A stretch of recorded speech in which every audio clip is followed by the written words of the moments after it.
एक खजाने हो तुम जिसकी चाबी खो गई, या कि एक बीज हो जिसे अपनी भूमि नहीं मिल पाई। एक ऐसे सम्राट हो जिसने अपने को भिखारी समझ रखा है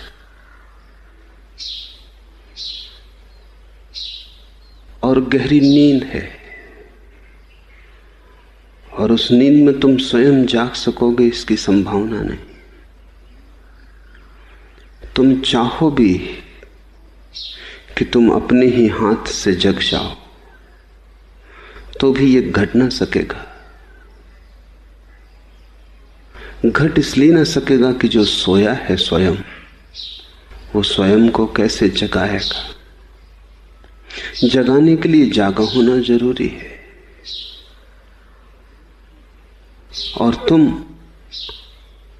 अगर अपने अस्मिता और अहंकार से भरे हुए सोचते रहे कि क्यों किसी से कहें कि जगाओ, अपने को ही जगा लेंगे, तो ज्यादा से ज्यादा इसी बात की संभावना है कि तुम एक सपना देखो जिसमें कि तुम मान लो कि तुम जाग गए हो। सोया हुआ आदमी जागने का सपना देख सकता है, जाग नहीं सकता। सोए हुए आदमी की ज्यादा से ज्यादा संभावना यही है कि वो सपने में देख ले कि जाग गया है। नींद को तोड़ने के लिए बाहर से कोई, तुमसे बाहर से कोई चाहिए जो तुम्हें चौंका दे। गुरु का कोई और अर्थ नहीं। गुरु का इतना ही अर्थ है कि जो जागा हुआ है और जो तुम्हारी नींद को तोड़ सकता है। कुछ और करना भी नहीं, कुछ पाना नहीं, क्योंकि जो भी पाने योग्य है वो तुम अपने साथ ही लेकर आए हो। कुछ खोना भी नहीं है सिवाय निद्रा के, सिवाय मूर्छा के, सिवाय एक बेहोशी के। इसलिए गुरु तुम्हें आचरण नहीं देता, और जो गुरु तुम्हें आचरण दे समझना कि वो गुरु नहीं। गुरु तुम्हें सिर्फ जागरण देता है, और जागरण के पीछे चला आता है आचरण अपने आप। वो जागे हुए आदमी की जीवन प्रक्रिया है आचरण। और सोया हुआ आदमी लाख उपाय करे आचरण को साधने के, साध भी ले तो भी सब सपना ही है, सब पानी पर उठा हुआ बबूला है, उसकी कोई सार्थकता नहीं। तुम सपने में साधु भी हो जाओ तो क्या फर्क पड़ता है। तुम सपने में चोर थे, तुम सपने में साधु हो गए, पर दोनों ही सपने हैं। जाग कर तुम पाओगे न तो सपने का चोर सच था, न सपने का साधु सच था। इसलिए असली सवाल चोर से साधु होने का नहीं, न बेईमान से ईमानदार होने का है, न बुरे से भला होने का है, न पापी से पुण्यात्मा होने का है। असली सवाल जागे हुए होने का है, सोए से जागे हुए होने का है। आचरण तो शास्त्र से भी मिल सकता है, आचरण तो समाज भी दे देता है। आखिर समाज भी बिना आचरण के तो जी नहीं सकता।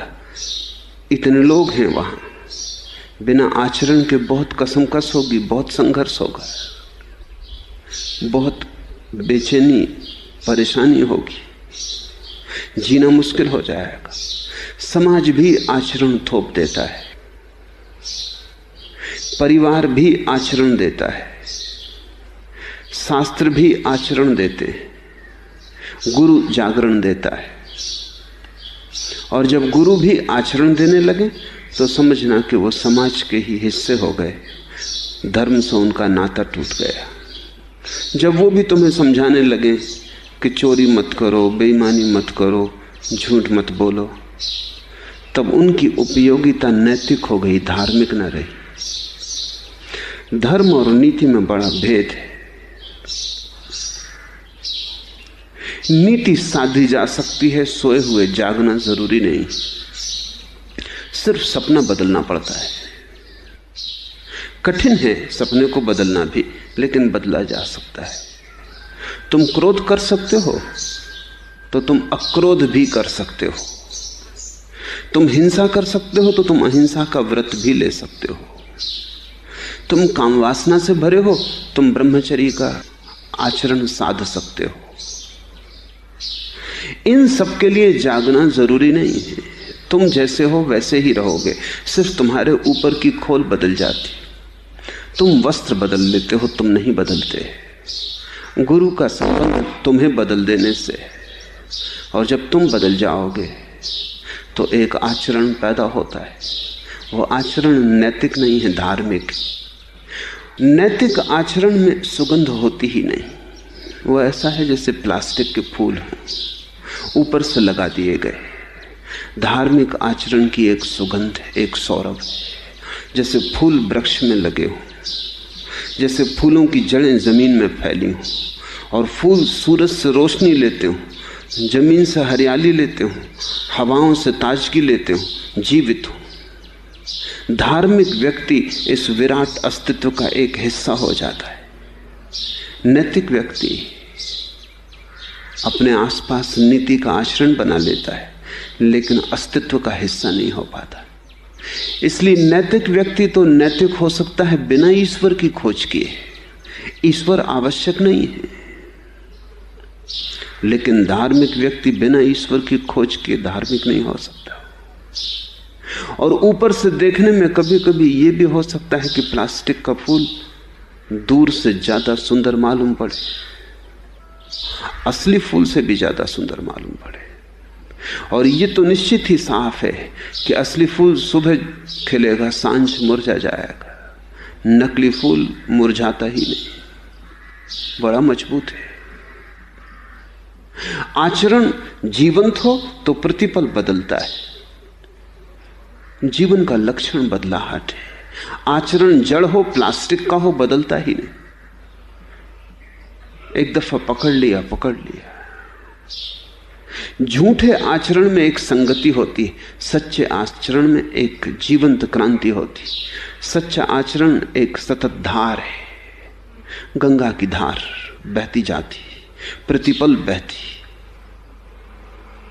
सच्चे आचरण का एक ही लक्षण है कि वो धार सदा सागर की तरफ बहती। घाट बदलते, जमीन बदलती, पहाड़ बदलते, लोग बदलते, लेकिन धार में एक ही गहरी संगति है। सब बदल जाता है, लेकिन सागर की तरफ यात्रा नहीं बदलती। नैतिक आचरण तो पोखर की तरह है, सरोवर की तरह है, वो बदलता नहीं, वो कहीं जाता नहीं, वो अपने में बंद केवल सड़ता है। अगर तुम नैतिक बनने आए हो तो तुम गलत आदमी के पास आ गए। अगर तुम्हें धार्मिक बनने की हिम्मत है तो तुम्हें अनायास ही मुझसे मिलन हो गया है। तुम किस कारण आए हो वो मुझे पता नहीं, मैं किस कारण यहाँ हूं वो मुझे पता है। इसलिए तुम्हें पहले ही सचेत कर देना जरूरी है कि मैं कम से राजी नहीं हूं, मैं सिर्फ पूरे से राजी हूं। भिखारी जब तक सम्राट ही ना हो जाए तब तक कुछ हुआ नहीं। जब तक ये मृतवत जीवन परिपूर्ण अमृत को उपलब्ध ना हो जाए तब तक कुछ हुआ नहीं। जब तक तुम्हें ऐसा खजाना ना मिल जाए जिसे चुकाना संभव नहीं है, जिसे तुम लुटाओ भी तो बढ़ता चला जाता है, तब तक तुम कुछ छोटी मोटी संपदा पा भी लो तो उसका कोई मूल्य नहीं है। और ये घटना तो तभी घट सकती है जब कोई आघात करे तुम्हारी नींद पर। यह घटना तभी घट सकती है जब कोई तुम्हें मार ही डाले।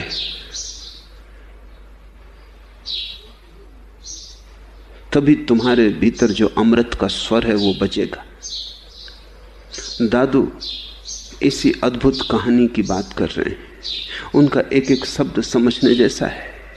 दादू गैब माही गुरुदेव मिला, पाया हम प्रसाद। ये शब्द गैब पहली बात समझ लेने जैसी है। इसका अर्थ होता है रास्ते में लेकिन अनायास। गुरु अनायास ही मिलता है, क्योंकि तुम तो उसे खोजोगे कैसे? अगर इतनी ही तुम्हारे पास रोशनी होती कि तुम गुरु को खोज लो, तो उसी रोशनी में तो तुम अपने को ही खोज लेते। गुरु को खोजने की जरूरत ही ना थी। अगर तुम इतने ही जागे हुए होते कि गुरु को पहचान लेते, तो उतने जागरण से तो तुम अपने को ही पहचान लेते, गुरु को पहचानने का सवाल ही ना उठता था। अगर तुम इतने ही समझदार थे कि तुम परख लेते कि कौन गुरु है और कौन गुरु नहीं, तो उतना विवेक तो पर्याप्त है, उससे तो तुम्हारे जीवन में क्रांति हो जाती। गुरु को तुम खोज नहीं सकते। सोया हुआ आदमी कैसे उसको खोजेगा जो उसे जगाए? और अगर सोया हुआ आदमी उसको खोज ले जो उसको जगाए, तो जगाने की जरूरत कहां है? वो आदमी जागा ही हुआ है। इसलिए गुरु अनायास मिलता है, ये बात तो पहली समझ लेने जैसी है। अनायास का अर्थ है कि तुम्हें पता भी नहीं होता और मिल जाता है, आकस्मिक। तुम्हें अनायास लगता है। एक बहुत पुरानी इजिप्ट में प्रचलित लोकोक्ति है कि जब शिष्य तैयार होता है तब गुरु उपलब्ध हो जाता है। ऐसा नहीं कि शिष्य उसे खोजता है, गुरु ही उसे खोज लेता है। ऊपर से देखने पर ऐसा ही लगता हो कि तुम यहां चले आए हो, भीतर से देखने पर तुम पाओगे कि मैं तुम्हारे पास आया हूं। इसके पहले कि तुम यहां आए मैं तुम्हारे पास पहुंच गया था, अन्यथा तुम यहां आते कैसे? कोई दूसरा तो उपाय नहीं है आने का। तुम यहां हो तुम्हारे कारण नहीं, तुम यहां खींच लिए गए हो। शायद तुम्हें आज साफ भी ना हो, लेकिन जब भी तुम्हें थोड़ा सा होश आएगा और आंखें खुलेंगी, तब तुम समझ पाओगे। दादू उसी क्षण की बात कह रहे हैं। दादू गैव माही गुरुदेव मिला, खोजा भी ना था, अपनी तरफ से खोजने की कोई क्षमता भी ना थी। मिल भी जाता तो पहचानने का कोई मापदंड ना था। सामने भी खड़ा होता तो आंखें बंद थी, गले से भी लगा लेता तो स्वयं का हृदय तो धड़कता ही ना था। पहचानते कैसे? प्रतिभिज्ञा कैसे होती कि यही गुरु है?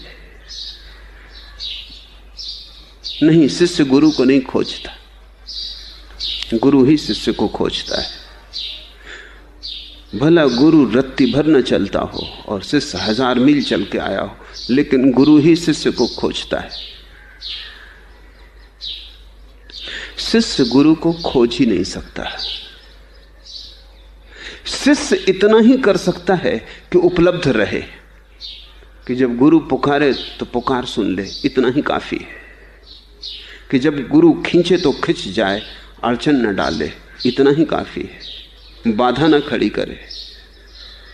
जब बुलावा आए तो बुलावे के अनुसार चल पड़े। तिब्बत में कहावत है कि 1000 बुलाए जाते हैं, एक पहुंचता है। वो भी ठीक है,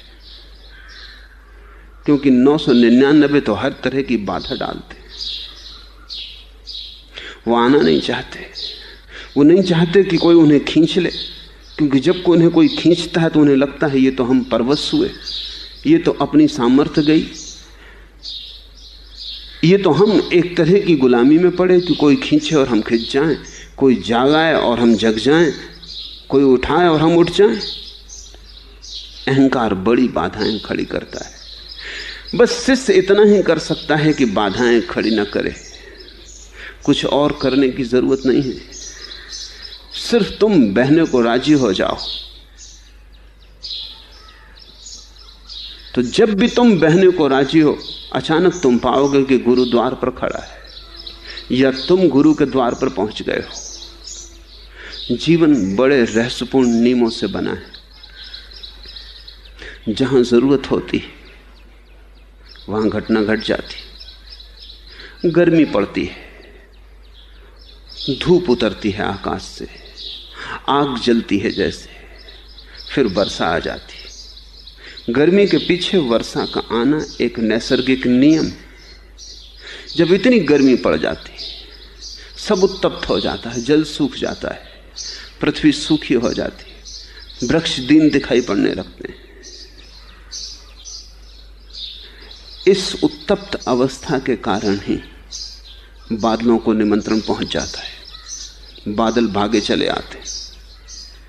वैज्ञानिक कहता है कि जब बहुत गर्मी पड़ती है तो हवा विरल हो जाती। जब हवा विरल हो जाती तो आसपास की हवाएं दौड़ के उस गड्ढे को भरने के लिए आती। उन्हीं हवाओं के साथ बादल भी भागे चले आते। इसलिए जिस वर्ष जितनी ज्यादा गर्मी पड़ती है उस वर्ष उतने ही बादलों का आगमन हो जाता है। जीवन में एक गहरी व्यवस्था है। यहां कुछ भी अनियमपूर्ण नहीं है, कुछ भी अराजक नहीं है। जब हृदय उत्तप्त होता है, शिष्य का जलता है, रोता है, पीड़ित होता है जीवन के दुखों से, अचानक कोई बदली चली आती है खिंची हुई, वो बदली ही गुरु है। और मिलन आकस्मिक है, गुरु की तरफ से नहीं, शिष्य की तरफ से आकस्मिक है। दादू गैब माही गुरुदेव मिला। और गैब का दूसरा अर्थ राह भी होता है। एक अर्थ होता है अनायास, आकस्मिक, और दूसरा अर्थ होता है मार्ग, राह। यह भी समझ लेने जैसा है कि जब तक तुम राह पर नहीं हो गुरु ना मिलेगा। थोड़ा सा तो तुम्हें राह पर होना ही पड़ेगा। राह का मतलब है कि तुम्हें थोड़े से तो खोज करनी ही पड़ेगी, ये भी जानते हुए कि तुम्हारी खोज से कुछ होने वाला नहीं, तुम पहुंचोगे नहीं। तुम्हारी सब खोज अंधेरे में टटोलने जैसी है, लेकिन तुम टटोलते रहोगे तो ही गुरु मिलेगा। जिन्होंने टटोला ही नहीं है उनको गुरु नहीं मिल सकता। तुम्हारी थोड़ी सी खोज तो चाहिए, वही तो तुम्हारी प्यास को प्रकट करेगी। तुम्हारा थोड़ा प्रयत्न तो चाहिए। माना कि तुम नींद में हो, चल नहीं सकते, करवट तो बदल ही सकते हो। माना कि तुम नींद में हो, तुम ठीक ठीक गुरु को पुकार नहीं सकते, लेकिन सपने में भी तो आदमी बुदबुदाता है, अनर्गल बोलता है। उस अनर्गल बोलने के पीछे भी आकांक्षा तो होगी ही बुलाने की। गहरी से गहरी नींद में भी अगर तुम गुरु को खोज रहे हो, ये जानते हुए भली भांति कि तुम गुरु को खोज नहीं सकते, क्योंकि तुम्हारे पास कोई कसौटी नहीं जिस पर तुम कस लोगे कि कौन सोना है कौन सोना नहीं, लेकिन तुम खोज रहे हो। आकांक्षा है, अभीप्सा है। तुम्हारी अभीप्सा के आधार पर ही गुरु का आगमन हो सकता है।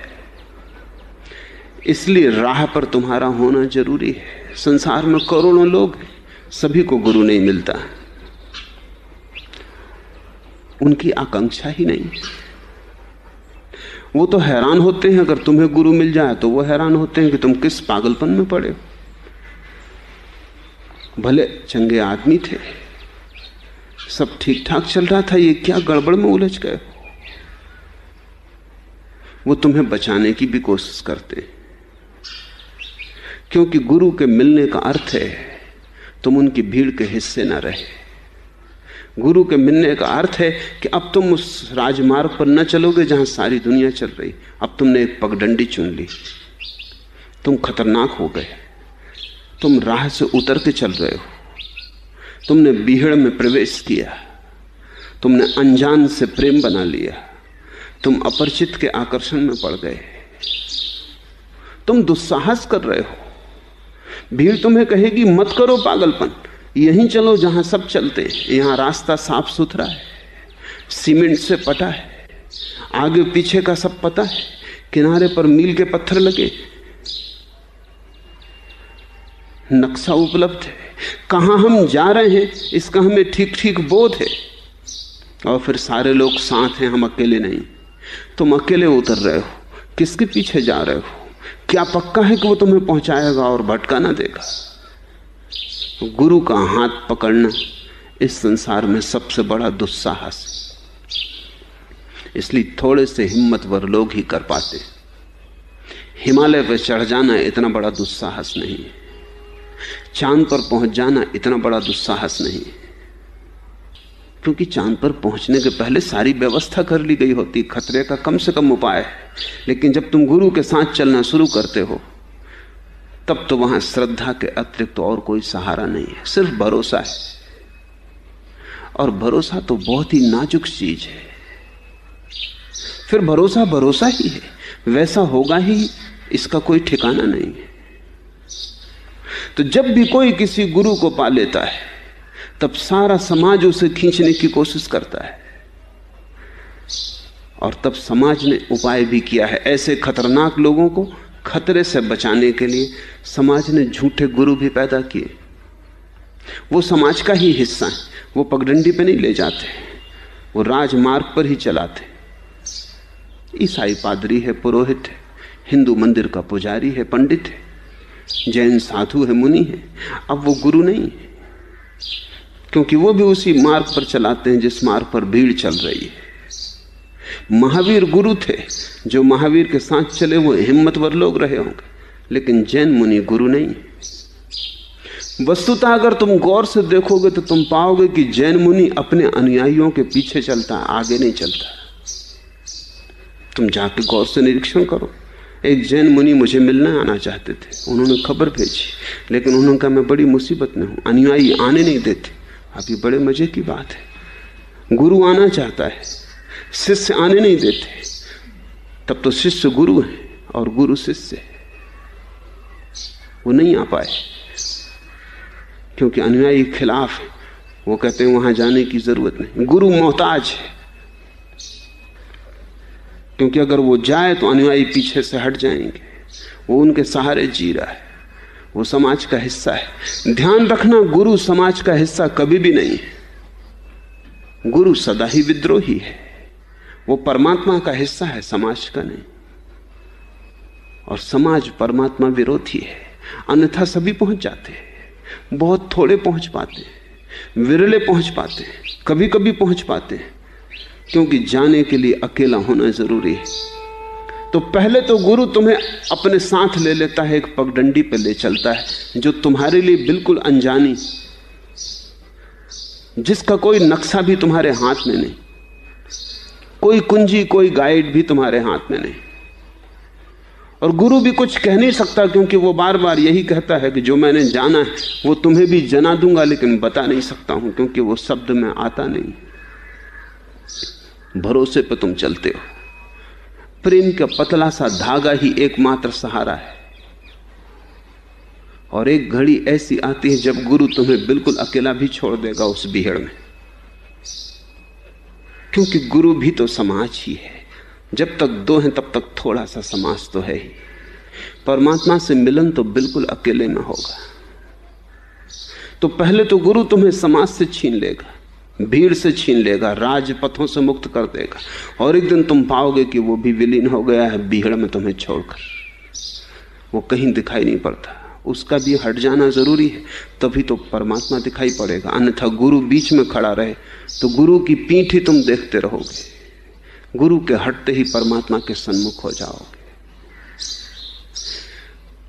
बड़े से बड़ा दुस्साहस है, लेकिन जो राह पर हैं उन्हीं को गुरु मिल सकता है। राह का मतलब यह है कि जिनके मन में बेचैनी है, खोज की आकांक्षा है, प्यास है, जो तड़फ रहे हैं, नहीं जानते कहां जाएं लेकिन जाना चाहते हैं, नहीं जानते कैसे पैर उठाएं लेकिन उठाना चाहते हैं। ऐसे व्यक्ति को ही तो सिखाया जा सकता है, ऐसे व्यक्ति को ही तो जगाया जा सकता है। क्योंकि अगर तुम किसी की आकांक्षा के विपरीत उसे जगाना चाहो तो कैसे जगा पाओगे? अगर वो जगने को राजी ही ना हो और नींद के मधुर सपनों में खोया हो और सपनों में रस ले रहा हो, तुम उसे कैसे जगाओगे? जगाने के लिए बाहर का हाथ चाहिए, लेकिन भीतर वाले का भी सहारा चाहिए। भीतर वाला भी साथ दे, बाधा ना दे। गैब माही गुरुदेव मिला, पाया हम प्रसाद। तो गैब के दो अर्थ हैं, अनायास मिलता है गुरु, लेकिन केवल उन्हीं को मिलता है जो किसी तरह की खोज कर रहे थे।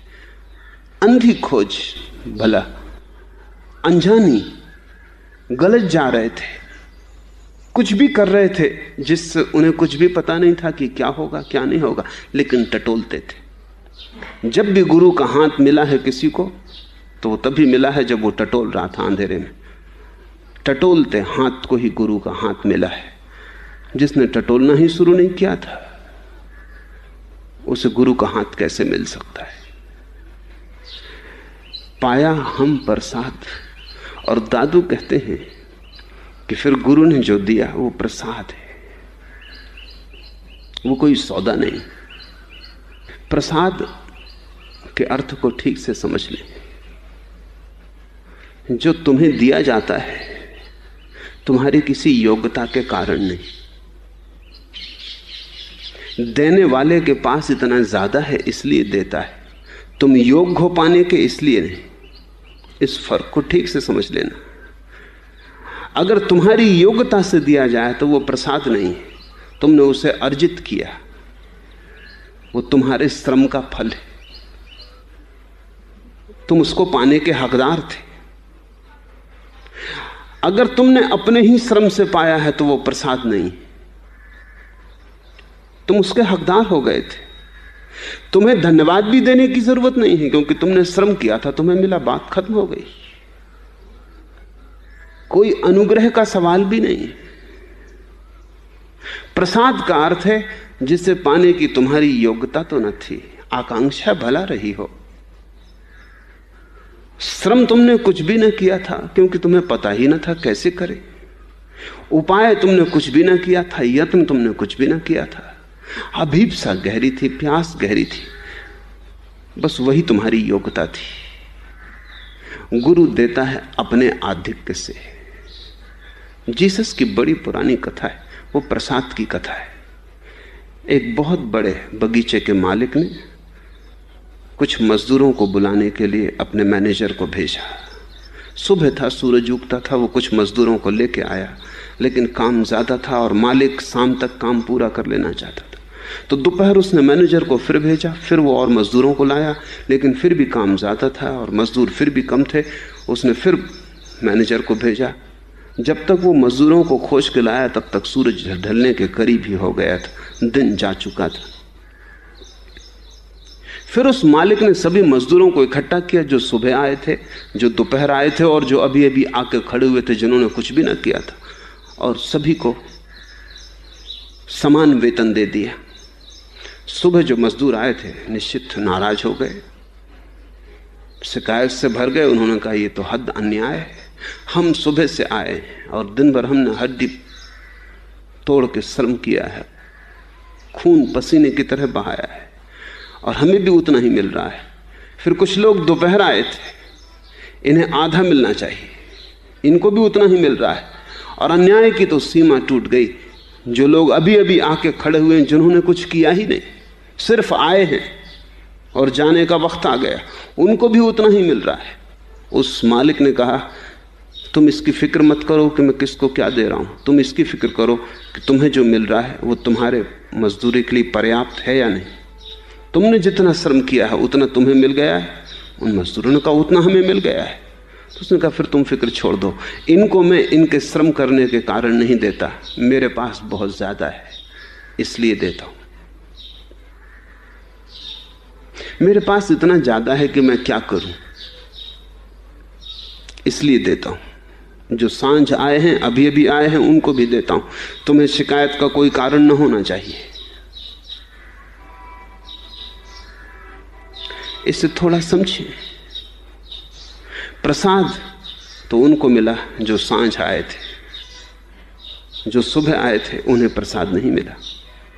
उन्होंने तो श्रम किया, अर्जित किया।